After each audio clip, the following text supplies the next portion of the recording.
Babacar Mbaye, vous avez la parole, suivi de Moussa Diakhaté.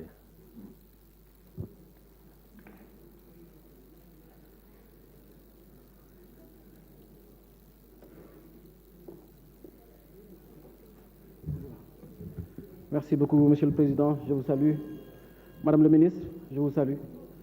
Et je commence d'abord par vous féliciter pour votre récente distinction. Le Sénégal est un très grand pays. Le Sénégal n'est pas un grand pays parce que nous avons maintenant du gaz et du pétrole. Nous sommes un grand pays parce que de grands hommes et de grandes dames ont construit cette nation, l'ont consolidée et ont fait de cette République ce qu'elle est aujourd'hui. Madame la ministre, j'ai la chance d'être avec vous, de partager une partie socialiste. Je dirais que je suis socialiste comme vous. Et je disais que être socialiste, c'est être républicain jusqu'au bout. La République, c'est un champ. C'est même un corset pour les grands esprits. On y est ou on n'y est pas. Et quand on y est, on accepte ces codes, on accepte les postures.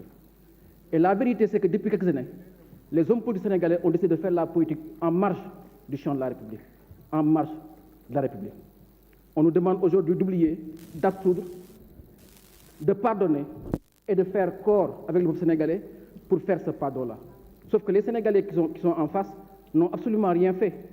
Aujourd'hui, si on en est là, c'est parce que nous, les hommes politiques, nous avons fait passer nos combats au-dessus des Sénégalais, nous avons fait passer nos combats au-dessus de la République. Et il est important aujourd'hui que le message qu'on a à passer s'adresse à la classe politique. Et quand on parle de la classe politique, on commence par s'adresser au premier d'entre eux, le président Macky Sall.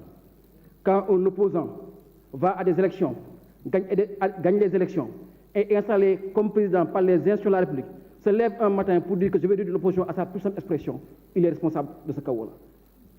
Quand un président de la République attaque un opposant avec des institutions qui ne sont pas conformes, notamment la CRI, comme ça a été le cas de Karim, il est responsable de cette situation-là. Quand un président de la République va à toutes les compétitions électorales en refusant de construire des consensus forts, en mettant les gemmes du conflit électoral, notamment comme le parrainage, il est responsable de cette situation-là. Quand un président de la République attaque un maire en exercice, l'accusant d'avoir mal exécuté un budget, organisé un procès sur plus d'un mois, et confortant dans l'esprit des Sénégalais que les hommes politiques ne sont que des voleurs, ne sont que des gens qui ne sont bons à rien, il est responsable de cette situation-là. Quand un président de la République attaque son opposant le plus populaire sous l'angle de sa vie privée, pendant 2 semaines, nous avons vu les gens bunkeriser le tribunal de Dakar. On a pensé qu'on allait juger un grand terroriste. Le procès Adji Sarr a été un procès indécent, un procès à la limite pornographique. Et chacun s'est dit, qu'est-ce qu'on a fait pour mériter cela? Donc aujourd'hui, la responsabilité de tout cela revient au président de la République. Il ne peut pas être juge et partie. Le temps qui lui reste est le temps juste pour remettre notre République à l'endroit, en commençant par organiser les élections et remettre le pouvoir à celui que les Sénégalais auront choisi dans les conditions qui lui ont permis, lui, d'être président de la République du Sénégal comme il l'a été.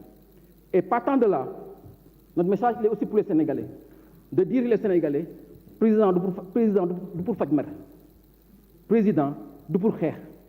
Président, c'est celui qui fait l'histoire d'un peuple avec un grand H. Un président de la République, il est là pour aider son peuple à avancer. Et nous avons vu l'exemple que, à chaque fois qu'un président fait des erreurs ou des erreurs humaines, cela impacte la vie et le cours de la nation. Je m'adresse aussi aux opposants pour dire aux opposants de ce pays-là, une chose simple, apprenons à être des républicains. Apprenons à être des républicains. Ceux qui sont dans l'opposition aujourd'hui seront au pouvoir demain. Et demain, si on vous oppose les mêmes méthodes, qu'est-ce qui en sera? Ce n'est pas parce que tel n'est pas d'accord avec toi que je dois l'insulter. Pas parce qu'une personne n'est pas d'accord avec toi, a fait un choix contraire ou a une trajectoire contraire que je dois l'accabler, que je dois l'insulter. Apprenons à être des démocrates, apprenons à être des républicains, parce que c'est dans ce cadre-là, que dans ce champ-là, que nous avons les garanties pour construire et consolider une grande nation, une grande république comme le Sénégal l'a été. Et nous n'avons été grands qu'à cause des hommes. Soyons des grands hommes et de grandes dames.